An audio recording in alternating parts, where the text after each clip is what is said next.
Hello everyone and welcome back. We're going to pick up our discussion today with adding to the ladder logic that we built back in a few videos ago when we built the start-stop circuit, and we built it in ladder logic. And I want to stop talking about the start-stop circuit because I think we beat that horse long enough. Anyway, so here in front of me is the CCW software with that one rung of ladder logic that we built, which was our start-stop circuit. So if you didn't get to that point yet, or you'd like to catch up and follow along with what we're doing, you can pause this video or go back to the other videos and catch up to this. In the meantime, I want to go on with talking about something called PLC scan or processor scan. And what we're going to do for scan is we're going to be using an application that maybe some of you are familiar with, maybe you're not, but we're going to use a pump that's filling a vessel as a demonstration of what a lot of newcomers to PLCs do when they first start out.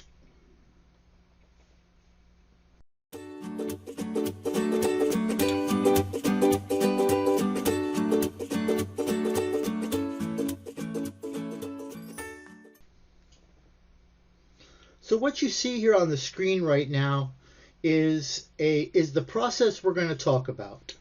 And you see that I drew a vessel and I showed some material in the vessel. There is a pump which is pumping some sort of material into this vessel. And these two rectangles I used to represent level sensors for this tank. So there's one to detect the low level, and I drew a float switch on here to say that we're going to represent this with a float switch, and this low level sensor is going to be normally open and held closed. That means that when the level in the vessel is below the sensor, that switch is open. As the pump pumps and the level starts to rise, when the level rises to the sensor, think of this as a little float, it will push up and close this switch. And so this switch is a normally open, held, closed type of action. Whether it's a mechanical switch or whether it's a sensor, that's the way this switch is going to work. We have a high level switch. The high level switch is exactly what it says. This switch is going to detect when the vessel fills to a high level so that we don't overflow the vessel. Now I'm showing a closed vessel. This is closed to atmosphere. But we don't want to overfill this vessel. So for this one, most of the time, high level switches are normally closed, so that when the level gets up to the point where I've hit that high level, the switch opens, and the switch opens so that the pump turns off. So we're using a normally closed, held open. So that means that this switch will be closed until the level of the vessel reaches the little float and pushes up on this float, and this switch opens. We're going to wire these devices to the PLC. And we're going to wire the high level to digital input 0, 0, 0. And we're going to wire the low level sensor to digital input 0, 1.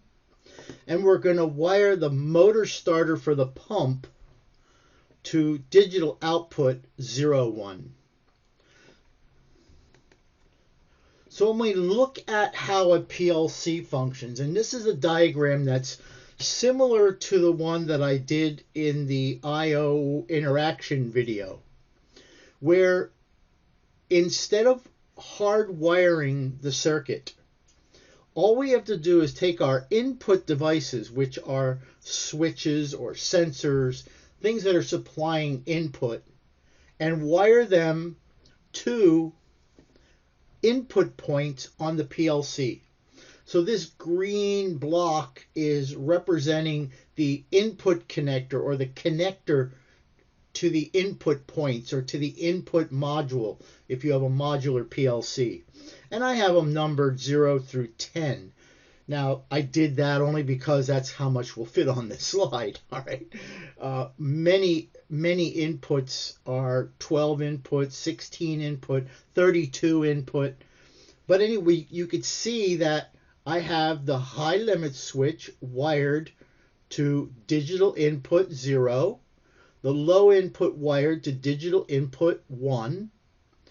The start and stop switches, the push buttons that we used in the previous video, I'm going to have that wired. The start push button is going to be wired to input 9, and the stop push button is going to be wired to input 10.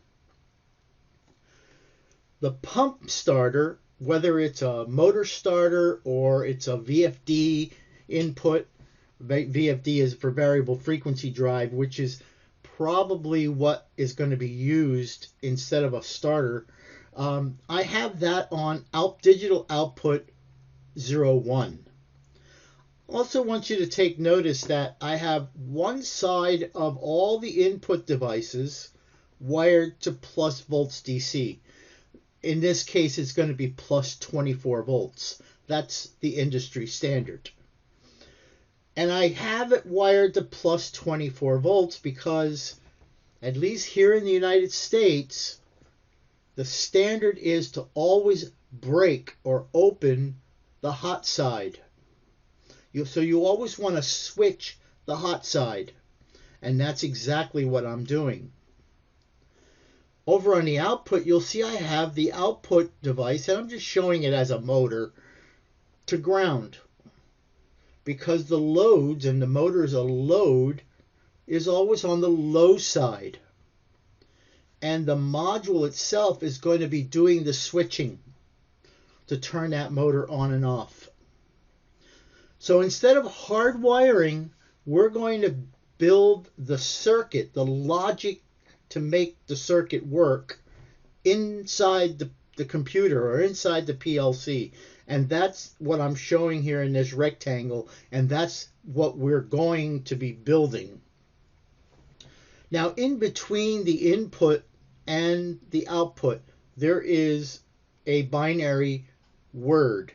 And we did not talk about binary or ones and zeros or bits or anything like that yet. We're going to, because it's an important topic. But here's a binary, and this is virtual. It's inside the PLC. It's part of the PLC memory. And we're going to call this the input word or the input register. And this binary word is going to contain the status of the field devices. So when the switch in the field is closed, like the high limit switch, a binary 1 will be placed in the input word. When a switch is open, a binary 0 will be placed in the input word. So if you watched a video where I hardwired the start-stop circuit using relays, I used the start push button and the stop push button to energize and de-energize relay coils. And then the contacts from the relays were used to create the logic of the start-stop circuit. You can almost think of this input word as the coil for relays. Each one of these being a relay coil. And then we're going to wire contacts or relay contacts from those coils inside the computer. On the output side, each one of these bits is a switch which will turn on or turn off an output device. So when the output word bit is 0, the switch is open and the motor is off, or the output is off. When the switch is closed, there's a 1, which means that the switch is closed and that output device will be on. So we're going to be building that logic, and I'm going to build it in a way that's actually incorrect, because I can demonstrate to you how the scan on a PLC works, and also to try to help you, prevent you from falling into the trap that a lot of new time PLC people fall into. So before we do any programming, let's talk about the first set of instructions that we're going to need. So these are ladder instructions. Later on, I'll show you how to do this in function block. I'll show you how to do it in structured text, which is just a higher level language. So these are basic bit level instructions. Bit level instructions, or bit, is also called bool, which is for Boolean, and it's a data type. The bool data type. We're also going to be talking about data types, but I want to get you started in actually seeing how PLCs work and program before we go down that rabbit hole for the data types. So the first instruction, and again, you saw some of these instructions in the previous video, is a normally open contact. It's drawn just like you see it here. In the PLC world, it's called an XIC instruction, which stands for examine if closed. CCW and the IEC standard calls it a direct contact. I like to still call it normally open. I mean, it's easy to remember that. But the reason they call this an examine if closed is because this instruction is nothing more than a graphical symbol that has some program code written behind it that the manufacturer wrote to give that symbol functionality.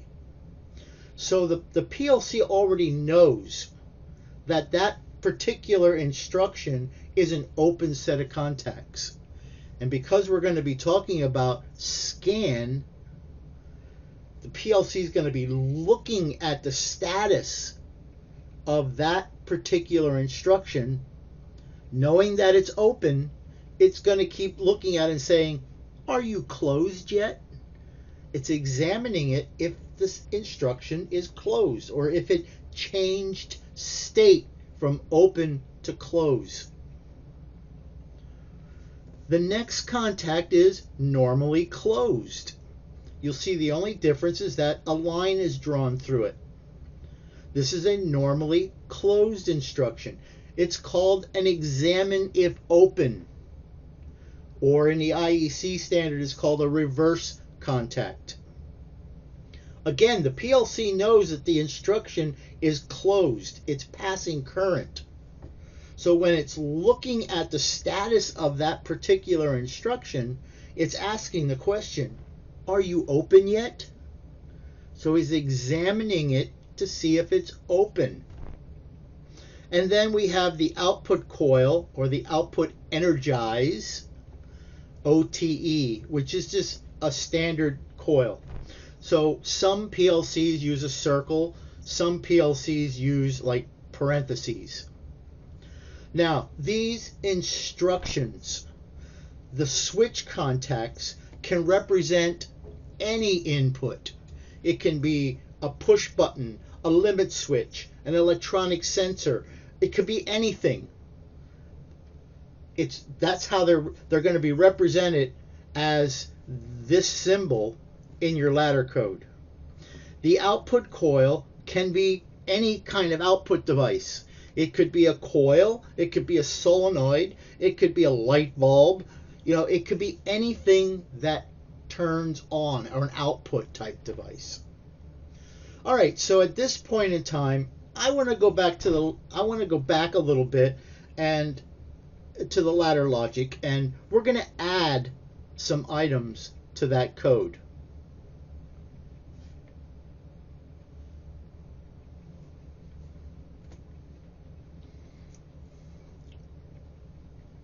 So here we are at the ladder logic, and I want to add some logic to this.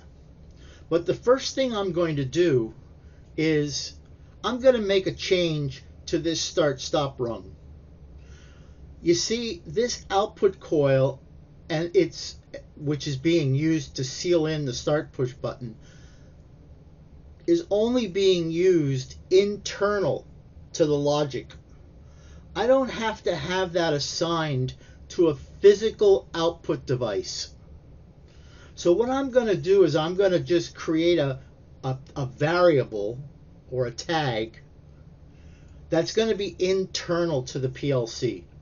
So to do that, I'm just going to click in here, and the first thing I'm going to do is I'm going to delete this alias from that output and say OK. So that deleted that alias. And then I'm going to actually just delete this tag also. Just by selecting it, I'm going to press the delete key. And I've deleted that. And I'm going to do the same thing here and just delete it. So now I've got instructions that have no variable names. And you see that the little exclamation points there because there's a problem. Now I'm going to add a variable to this. So I'm going to double click on it, and I'm going to add a local variable. And this is local variables main because the name of my program over here is main. And in the name field, I'm going to use the same variable name. Actually, I'm not. I'm going to say start pump. And I'm going to leave the data type at bool. Bool means that it's either on or it's off. And I'm going to say OK. And then I want to assign the same tag or the same variable to this contact.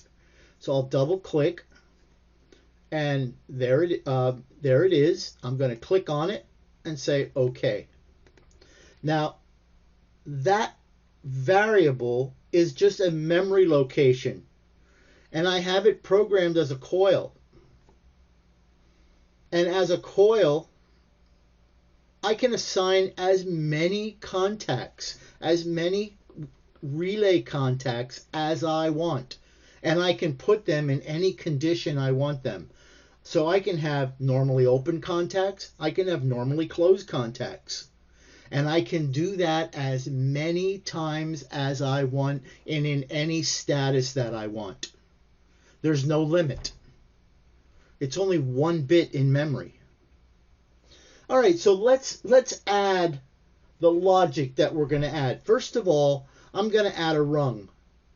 Now, this is called a rung of ladder, where the power rails here are the sides of the ladder. So I'm going to add a rung, and I'm going to come up to my toolbar, and I'm going to grab the rung tool, just drag it down, and when the target lights up, I'm going to drop it. Now I don't want any of this to happen until somebody presses that start push button. And I know the start push button has been pressed when the start pump coil turns on. And when the pump start coil turns on, it's just like a relay coil. I know that I have contacts that I can use. So if I wire a set of normally open contacts, which are the direct contacts or the examine if closed, I'm going to bring these down. I'm going to drop them on the target. And I'm going to give it the same variable name as the coil, which is start push or start pump. And say OK. Now I have 2 contacts off of that coil, which is just fine. It's absolutely okay. Now let's talk about the pump. Well, I want to turn the pump on. So I'm going to take an output instruction, which is the coil. By the way, switch contacts are input instructions, and input instructions are always going to be on the left side of the power of the rung, and output instructions are always going to be on the right side of the rung. So I'm going to take a coil, I'm going to drag it down until I get a target, drop it, and I want to assign this to the pump. And we knew from the diagram that the pump is wired to digital output number 1. I had a look.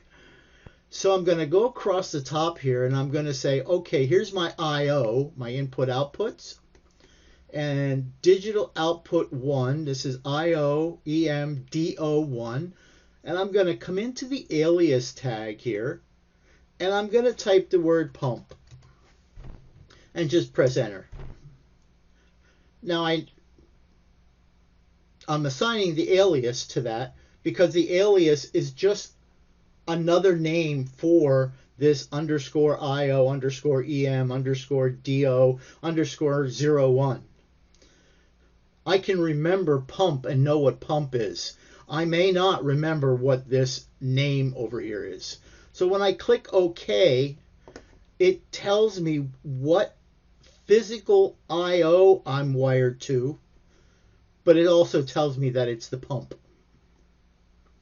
Now, I certainly would like that pump to stop if, in fact, the level in that tank reaches the high level. Man, I really want that to stop because I don't want to overfill that vessel. So I have I have a high level sensor that I can use to tell me that. That high level sensor, if you remember, was normally closed until the level reaches the switch and then it opens. So I'm going to take a normally open contact and I'm going to drag it onto this rung and drop it on a target. And the high level switch was wired to digital input 0. So I'll come over to my I/O Micro 850, look for a digital input. These are outputs, DOs. Digital input 0, boom. And I'm going to do for an alias, I'm going to just give it a friendly name, and I'm going to say high level. Press enter and say OK. Now, why did I program that, or why did I use a normally open contact? Well, I used the normally open contact. I wired the normally open contact for the same reason I wired the normally open stop contact. Knowing that that high level sensor is closed in its normal position, I know the relay coil is energized. So when I wired it, I have to know that because the coil's energized, the contacts are going to be in their reverse state. Remember, we're still using relay logic. So the contacts are going to be in their reverse state. So therefore, the normally open contacts are going to be closed. The normally closed contacts are going to be open. So when I run this program, this contact will be closed. And then as the pump is running, when I reach that high level and the high level switch opens, the coil of the relay is de-energized, which means the contacts go back to their normal state. Normally open are open, normally closed are closed, and therefore this contact will open and turn the pump off. So that seems to be just fine. Now I've got to think about, okay, my lower limit. So I'm going to add another rung. I'm going to add another rung, drop it on the target. I also don't want this to start until somebody presses the start push button. So I'll put another normally closed or normally open contact and assign the start pump tag. Notice I've programmed that coil with 3 contacts. Now, I need to get the pump to actually start. Well, the pump will actually start at this point. And that's a good thing. But I don't want the pump to really continue running unless the level is at or above the low limit switch. Now, the reason why we do that is because if that vessel is heated, we don't want the heaters to turn on, whether it's an electric heater or whether they use a steam jacket or whatever they're using to heat the vessel. We don't want that vessel getting hot if it's empty. You could burn the vessel up. So we want to make sure that the level in the vessel is at or above the low level switch. So the low level switch in the field was normally open, and it'll close when the level gets above it. So I know the pump's going to be running already, so I'm going to bring down a normally open contact. I'm going to then go over to the I/O, and the low level switch was wired to digital input 01, and I'm just going to say low level. Press enter. So that, and then I'm going to put another pump coil here. So I'm going to put the pump here.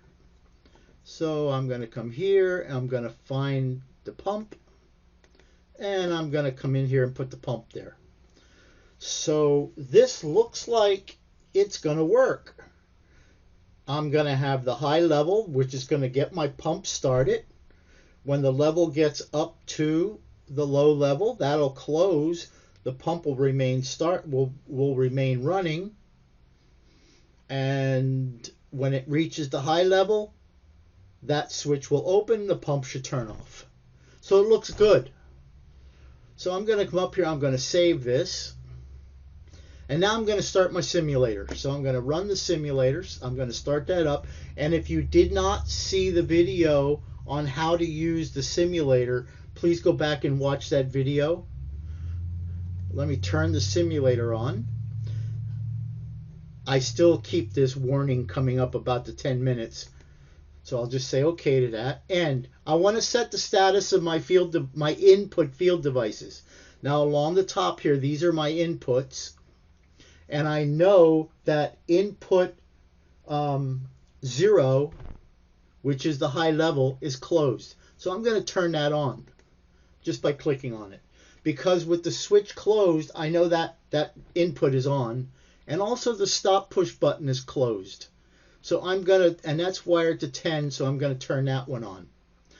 That's the way the PLC will look when you first start it up, if you had actual devices wired to it. Alright, so with that set, I am now going to download this program code, and hopefully I didn't make any mistakes. This takes a little bit of time to download, so we'll just let this download.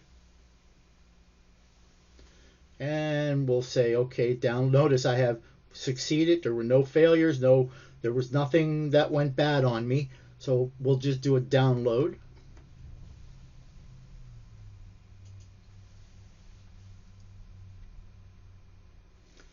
And we'll, like I said, we'll just let it go. It takes a little time. And it says download is complete. Change the controller to remote run. Okay. Yes.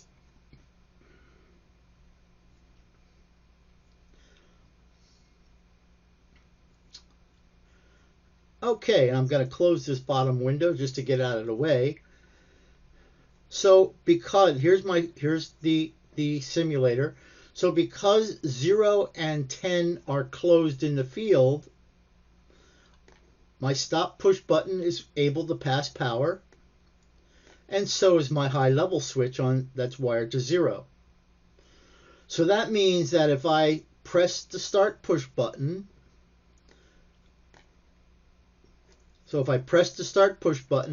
the start pump coil should energize, these 3 contacts should close, and the pump should start running.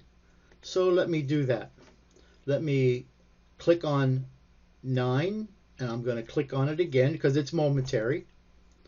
And then let me get this out of the way.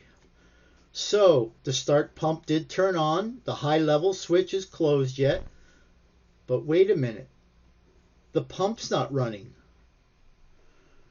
This rung is true. It's called true because I have power flow from the left power rail through the start pump, through the high level, all the way over. Why don't, and this is the other side of the power rail, why isn't that pump on? That's a problem. Well, this is saying over here that, oh, you know what? I'm not at the low level yet, so the pump can't run. All right, so let's try to fix that. So I'm going to turn the simulator off just by closing it. And I'm going to try to fix this problem. I'm going to fix this problem by adding a branch. A branch is just a parallel circuit. And I'm going to drag this branch down. I want to put this branch around these two because I need to get this started up. So I'm going to click that. I'm going to then take my low level contact and drag it into the branch. And I'm going to use a start pump button again.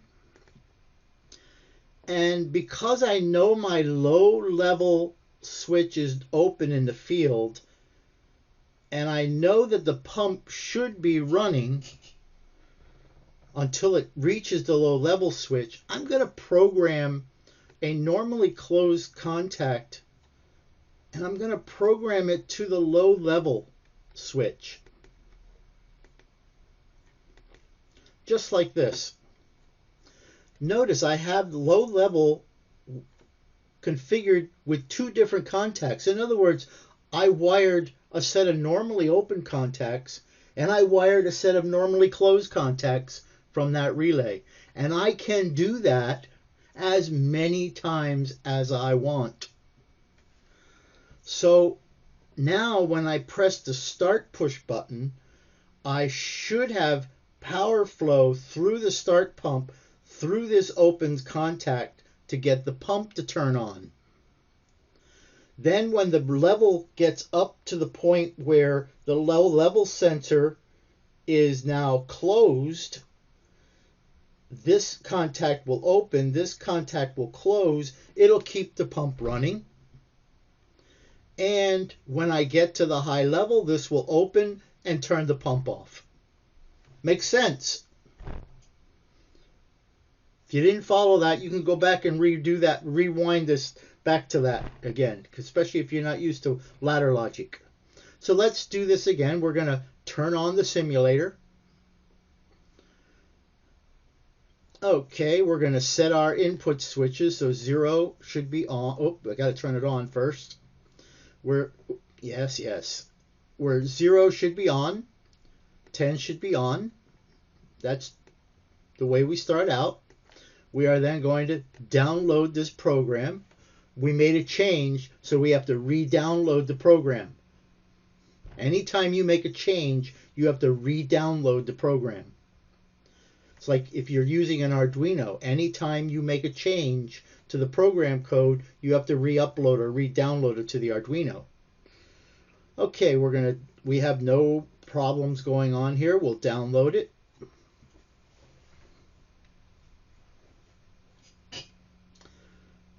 And we're just waiting for it to download. Okay, yes, we do, and okay.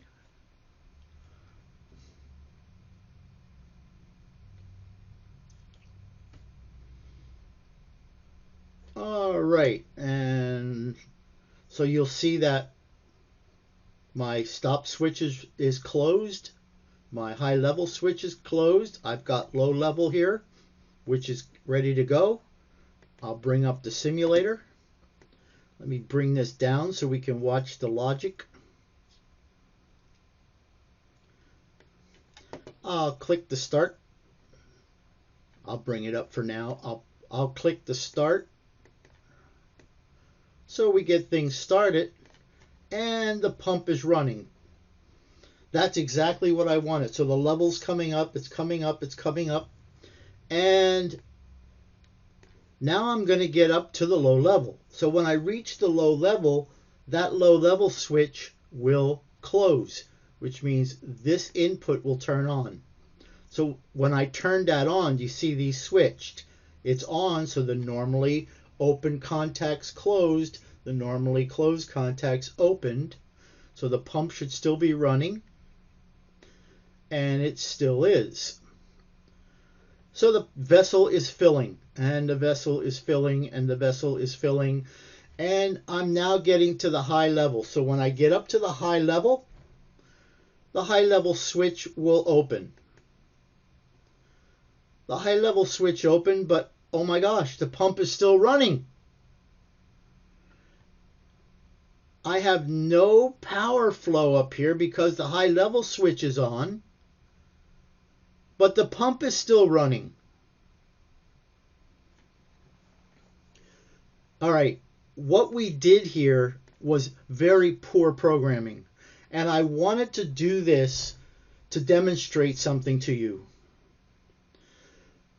Now these two rungs that we see here are right next to each other. And we can see that there is no power flow on this rung because this is open.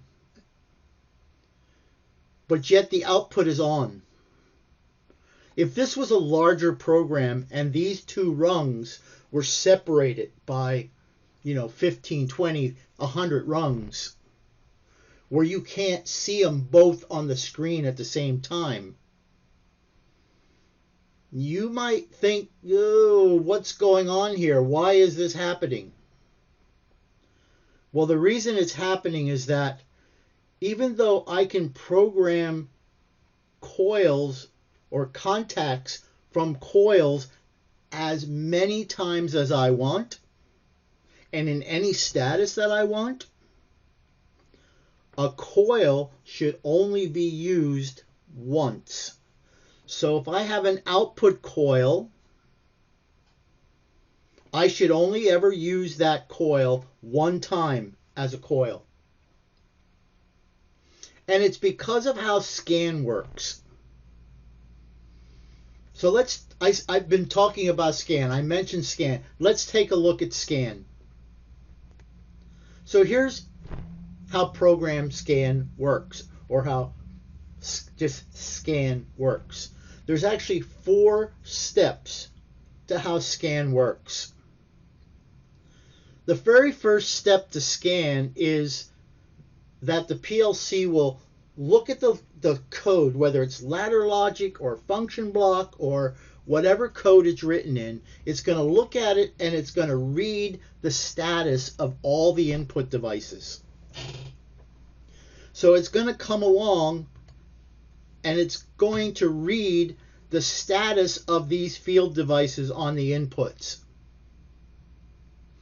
Are they closed? Are they open? So it's going to read the status of this word.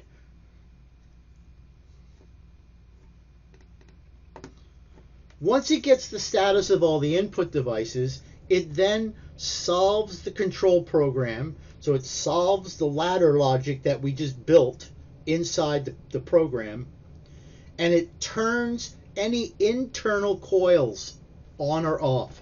Internal meaning like that start pump coil that doesn't have an I/O address to it. It's an internal to the PLC type coil. So it's going to turn all of those on or off. After it does that, it's then going to update the physical outputs. So then it'll update the physical outputs and turn those on or off based on the solution to the logic. And the last step of scan is called housekeeping, excuse me, and communications. Housekeeping is just a term used for that the processor is going to do anything that it needs to do that it hasn't done yet. And communication says that it's going to send signals out to your computer monitor. So it's going to update your computer monitor. And also, if you're communicating from one PLC to another, it'll do that communication during this part of scan. And then it starts all over again. Reads the inputs, solves the program based on the status of the inputs, and turns on the internal coils or off the internal coils, updates the physical output coils, housekeeping communication, and it does it again. And it'll just keep doing that as long as the processor is in run mode. Now that scan time varies depending on the manufacturer of the PLC, but also on the length of the program. Scan times can be, and I'm going to pull a number out of the air because this is something that you have to look up if you have a really fast moving assembly product or a machine. But scan times can be anywhere from 100 microseconds to about 2.5 seconds. I want to tell you, 2.5 seconds is an eternity in this world. A lot of PLCs out of the box will run at about 10 milliseconds. For some applications, that's still an eternity. But no matter what it is, it does these 4 steps: read inputs, solve logic and update internals, update outputs, housekeeping communication. The longer the program gets and the more communications that you do, the longer the scan time will take.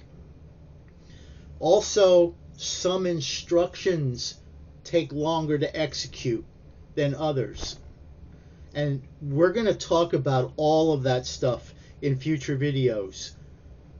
But right now, it's just important for you to know that you have 4 steps to this scan cycle: read inputs, solve programs, update outputs, housekeeping communications, and that you should never program an output coil to the same variable name or output point more than once. So all of the logic that controls that particular coil needs to be on that one rung.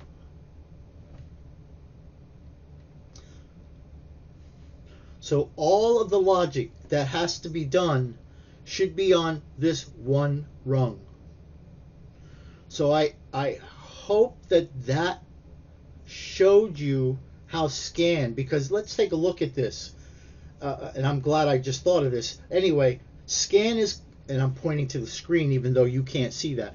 Scan is starting at rung 1 and scanning down each rung one at a time. Just like you read ladder logic. You read ladder logic top to bottom, left to right. That's how you read ladder logic. Top to bottom, left to right. So it's starting top and it scrolls down and it's looking at the input statuses. And then it updates all the internal stuff. And this is internal, internal, internal, internal. And then it updates the outputs. So when scan is coming along, it does turn that on. And it turned it off here because this rung is false. And down here it turned it on again. So because of the way scan is working, the output coils will always be in the state, or will always have the status that the scan saw that coil the last time. So if you look at this, the scan, the last time it saw pump, it was on. And that's why it's on here, even though this rung is false. Knowing how scan works is really important, and knowing that you should never program an output coil more than one time, and that all of the logic should be on the same rung. Now, if you've done any work with the Arduinos actually work in a very similar manner. When you open up the Arduino IDE, you get two functions that they give you already. One is called setup and one is called loop. And if you've done any Arduino programming, the main part of your program code goes in loop. Well, loop is very similar to how scan works. Now, behind the scenes, behind the interface that you see with the IDE, there's actually some program code running that the people at Arduino did for you already, and that's what I have showing here in this block. They call it that it's implicit, where you have a main function which all C programs have to have. And the main function, the first thing it does is it calls the setup function. So whatever you have, so it'll run this setup. So whatever you put in setup, that will run and execute. The next thing it does, it comes back and it says, while true, loop. Well, there's nothing to tell this that it should not ever go false. So it'll keep executing loop. So it comes out here, runs loop, runs all the program code that you have in loop, comes back, does the serial printing or the serial event, comes back, yeah, I'm still true, let's call loop. So it's doing the exact same function as a PLC scan does. Because otherwise C programs would execute from top to bottom and stop. So something has to keep it looping. Something has to keep it executing over and over and over again.